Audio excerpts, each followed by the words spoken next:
यहाँ ऋषभ के हुए जड़ भरत, जिनके 99 बड़े भाई थे, जिनमें 90 भाई तो गृहस्थी थे, जगह जगह के राजा बने, 9 भाई योगेश्वर बने, जिन्होंने कोई वस्त्र स्वीकार नहीं किया, दिगंबर रहते थे, ना वस्त्र पहनते थे, ना ओढ़ते थे, और ना ही उन्होंने विवाह किया।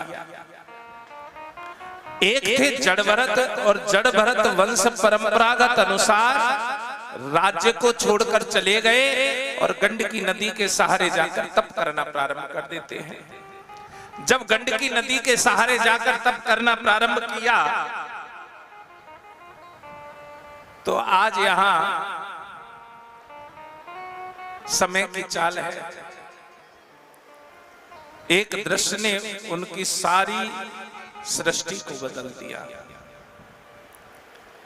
एक प्यासी हिरणी आई है, जल पीना चाहती है, गर्भवती है, उसके गर्भ के अंदर जो बच्चा है वो पूर्ण समय है, पूर्ण काल है, और आज वो जैसे ही जल पीने के लिए नदी में मुख डालती है, उसे एक शेर की दहाड़ सुनाई पड़ी, और जब शेर की दहाड़ सुनाई पड़ी तो जान बचाने के लिए जैसे ही भागी, थोड़ी दूर ही भाग पाई कि उसके प्राण पखेरु हो गए, उसके जो गर्भ का बच्चा था वो श्रवित हो गया। आज उस बच्चे को बचाने के चक्कर में जड़ भरत उसे अंजलि में भरकर घर ले आए, अपनी कुटिया पर ले आए, और जब कुटिया पर ले आए तो उस बच्चे को बचाना चाहते हैं, उपकार करना चाहिए, लेकिन उपकार में फंसना नहीं चाहिए। जो उपकार में फंस जाए वो फिर जिंदगी भर निकल नहीं पाता है। उपकार कैसे? जैसे कि माता पिता अपने बच्चों पर उपकार करते हैं, और उपकार करने के चक्कर में नाती पोते पड़पोते को पालने में व्यस्त हो जाते हैं, और नाती पोते के चक्कर में ऐसे व्यस्त रह जाए कि फिर भगवान को नाम ही भूल जाए। गुरुदेव कहते थे, जड़ भरत हिरण के बच्चे के प्रेम में पागल हो गए। हिरण का बच्चा कौन है? हम सबके यहाँ है, नाती पोते पड़पोते।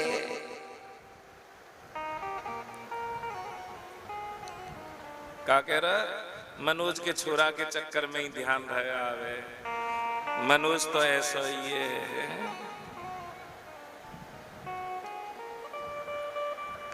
मनोज तो अर्जुन रामपाल बननो है, मौछन्ने लगा के एक्टर बननो है। ये है हिरण का बच्चा। अब तो यहां जब भाइयों को पता लगा तो भैया उसे धक्का मारकर घर से बाहर निकाल देते हैं। अब तो वो बड़ा खुश हो रहा है। क्यों खुश हो रहा है? कि तू रूठी और मैं छूटी, तू रूठी मैं छूटी, मेरे बंधन तो समाप्त हो गए। अब तो दिन रात भजन करना है, सुमिरन करना है, जाप करना है,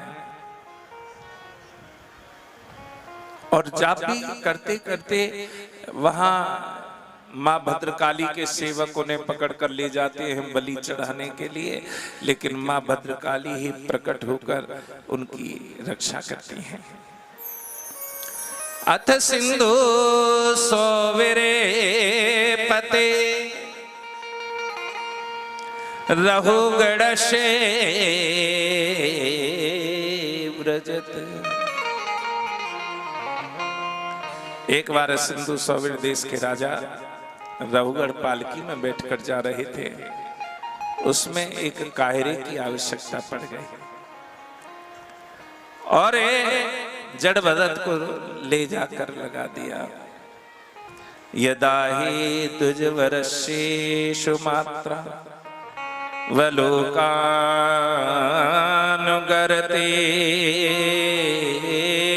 समाहितम्।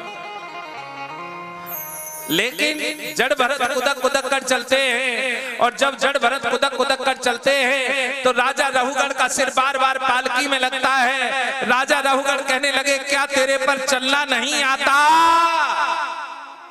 और वो कहते हैं चलना तो आता है लेकिन प्रारब्ध बनाना नहीं चाहता। प्रारब्ध क्या है? प्रारब्ध कर्म है। कर्म कितने प्रकार के होते हैं? कर्म 3 प्रकार के होते हैं, संचित, प्रारब्ध और क्रियमान।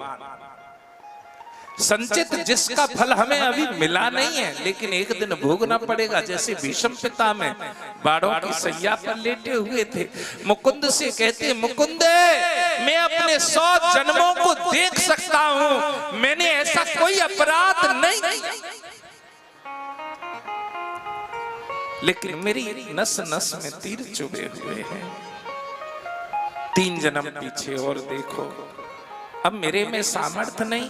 जब गोविंद ने उन्हें दिव्य दृष्टि दी तो उन्होंने देखा कि उस जन्म में भी वो राजा हैं, शिकार खेलने के लिए जा रहे हैं। रास्ते में एक दुमही पड़ी है और उस दुमही को कहीं रथ के पहिए के नीचे ना आ जाए,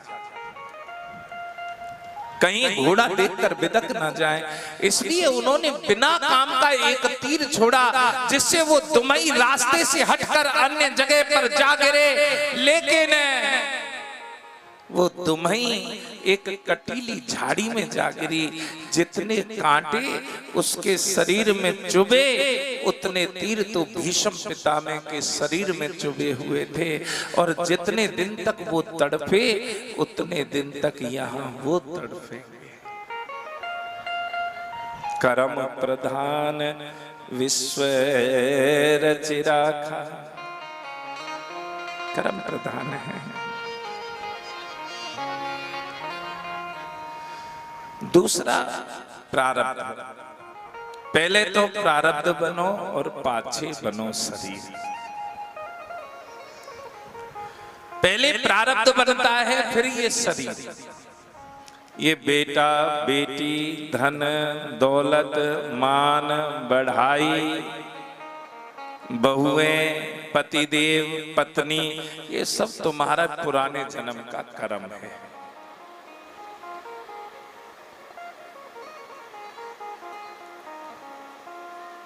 एक मैं घटना बताऊं। हमने भजन करना शुरू ही किया था।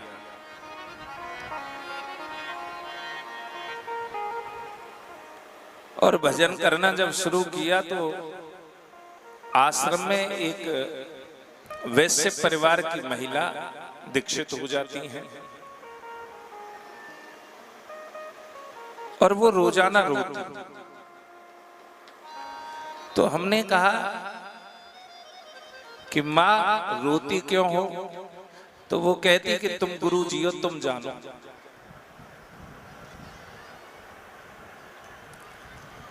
अब जब वो ये कह दी तुम गुरु जी हो तुम जानो, तो फिर हमने और मंथन शुरू किया और भजन शुरू किया। यानी शिष्य का श्रद्धा और विश्वास दृढ़ है तो तुम्हें आगे बढ़ना पड़ेगा। अब गुरु गद्दी थी इसलिए हम पहले तो उतने सतर्क नहीं थे, लेकिन बाद में फिर सतर्क होना पड़ा कि जब उस मैया ने कह दी तुम गुरुजी हो तुम जानो,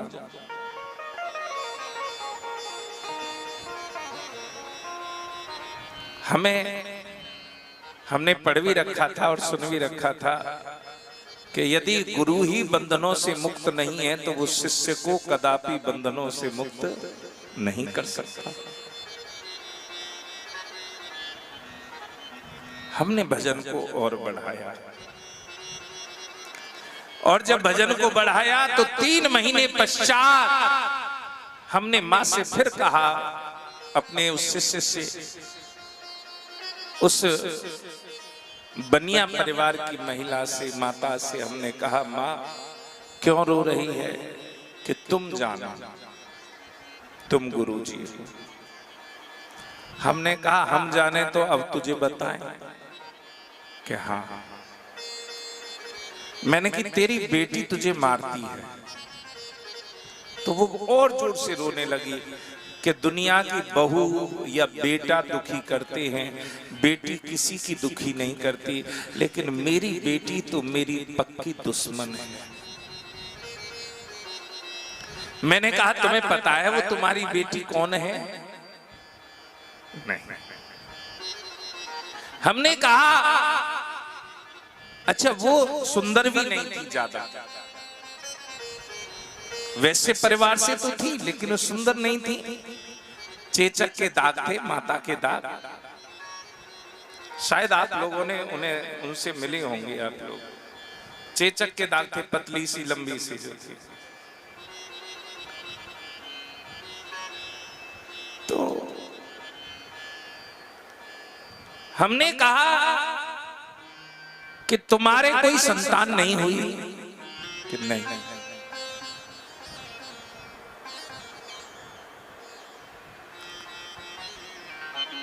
तो संतान ना होने पर तुम्हारे पति को तुमसे घृणा होने लगी? उसने कहा हाँ। धन बहुत था और तुम्हारे पति एक सुंदर स्त्री को घर ले आए। हाँ। हमने कहा जब तुम्हारे पति उस सुंदर स्त्री को घर ले आए तो तुम चिढ़ने लगी? हाँ। मैंने कि जितनी वो सुंदर थी उसका स्वभाव भी उतना ही सुंदर था। हाँ। मैंने कि तुम्हारा स्वभाव बड़ा कर्कश था। उसने कहा हाँ। बहुत से लोग छुपाते हैं लेकिन वो छुपा नहीं रही। अच्छा तो तुम पति के जाने के बाद उसे मारती थी? उसने कहा हाँ। और तुमने एक दिन उस पर मिट्टी का तेल छिड़क दिया, आग लगा दी? उसने कहा हाँ। वो तड़प तड़प कर मर गई? कि हाँ। हमने कहा फिर उसके मरने के बाद 1 साल के पश्चात तुम्हें एक कन्या ने जन्म दिया? आपने हाँ। और कन्या के होने के महीने 2 महीने बाद तुम्हारे शायद पति जी चले गए? हाँ। तुमने इस कन्या को पाला? हाँ। लेकिन विवाह किया जब तक तो कुछ नहीं था, विवाह के बाद में ही दुश्मन बनी है। जैसे ही कहने लगी ना विवाह के बाद दुश्मन बनी है, मैंने कि ये वही है जिसे तुमने जला के मारा था। अब वो बेटी बनकर आई है, तुम्हें अब जो प्रताड़ित कर रही है, जो घसीट रही है, तुमने तो इसे वहां मारा था, आज ये तुम्हें घसीट रही है, तुम्हें ऐसे ताने दे रही है, तुम्हें ऐसे मरने के लिए मजबूर कर रही है। वो चरणों में पड़कर कहने लगी गुरुदेव तो अब क्या करूं? अब क्या करूं?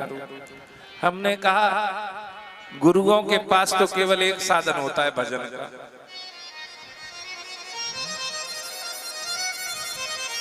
गुरुओं के पास तो एक साधन होता है भजन का। तुम भजन करो और भैया वो ऐसी भजन में रमी कि मेरे हिसाब से शायद 1 साल भी नहीं रह पाई और भजन करते करते प्राणों को त्याग दिया।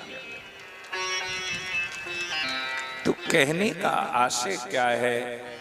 प्रारब्ध, ये बेटा बेटी धन दौलत मान बढ़ाई, ये तुम्हारा प्रारब्ध है।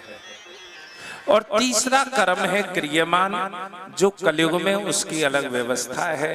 यदि तुमने कोई पाप किया है कलयुग में, यदि तुमने कोई पाप किया है तो 14 वर्ष के अंदर आपको यहीं पर पाप भोगना पड़ेगा। और यदि आपने कोई दान किया है, पुण्य किया है, व्रत किया है, तो उसका 1 वर्ष के अंदर आपको प्रतिफल प्राप्त हो जाएगा। क्या हुआ?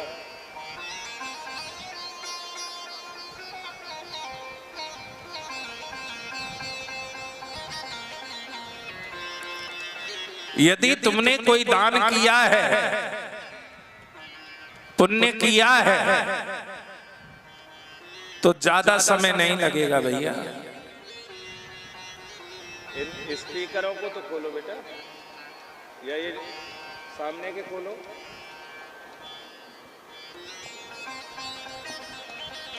एक वर्ष के अंदर आपको यहीं पर भोगना पड़ेगा।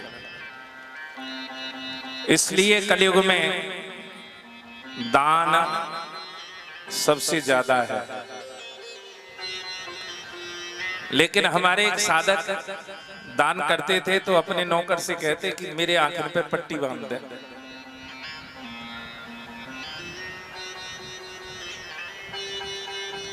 तो नौकर एक दिन पूछने लगा, वो सर्दियों में अब आ रही है ना, 17 तारीख की शरद पूर्णिमा है। शरद पूर्णिमा के दिन वो कंबल बांटते थे, ट्रक में कंबल लावे और शरद पूर्णिमा के दिन उन्हें कंबल बांटने। लेकिन जब कंबल बांटते तो आंखों पे पट्टी बंधवा ले। तो उनका नौकर उनसे पूछने लगा कि लाला जी, तुम जब कंबलन को दान करो तो आंखों पे पट्टी बंधवा लियो। तो वो कहते हैं कि काये एक कंबल ते दूसरे कंबल की जरूरत होए और दोबारा ते लाइन में लग जाए,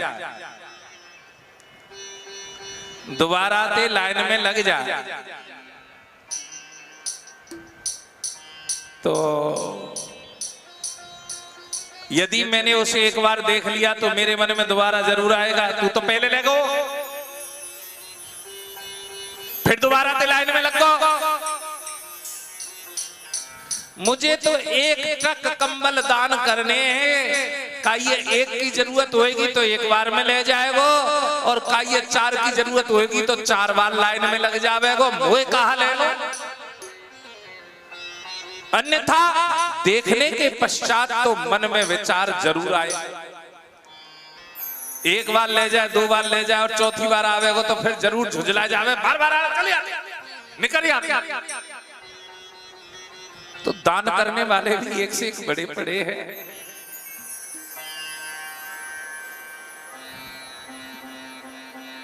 आज जैसे संचित प्रारब्ध क्रियमान, अब कहते हैं गुरुजी बनाने चाहिए, और गुरुजी भगवान से बड़े होते हैं। कैसे होते हैं भगवान से बड़े, इस पर थोड़ी सी चर्चा करेंगे। पिता पुत्र नारी पुरुष गुरु शिष्य यही भाव, पाप पुण्य जो कछु करे अर्ध अर्ध बट जा।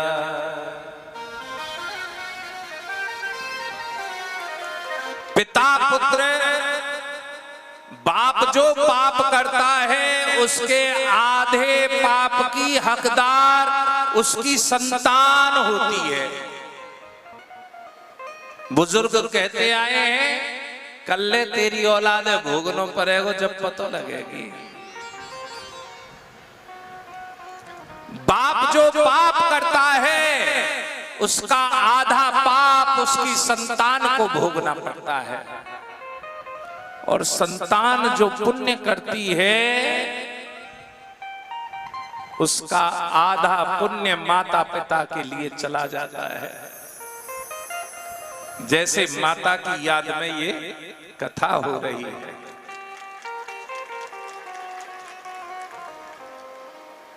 माता पिता जो पाप करे उसका आधा पाप उसकी संतान को भोगना पड़ता है।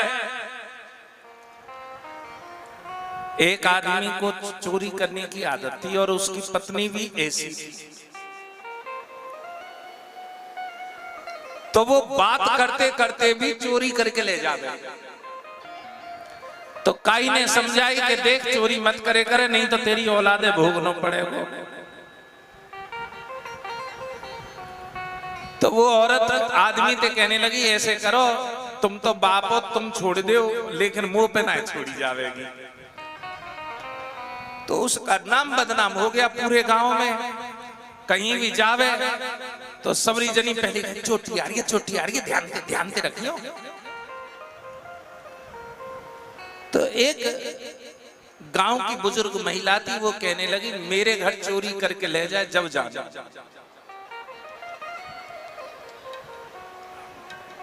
लेकिन जैसे चोरी की आदत लगी हुई है वो कोई ना कोई बात तो।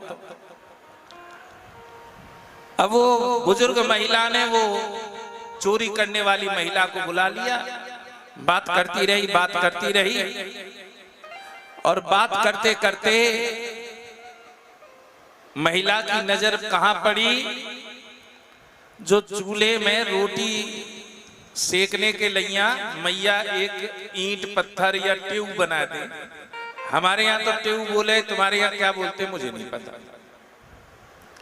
एक ट्यूब बना देवे और वो भी ट्यूब का वही मिट्टी, पोता मिट्टी जो होती है उसका, तो बड़ा सुंदर बना रखो महादेव जी जैसा गोल गोल।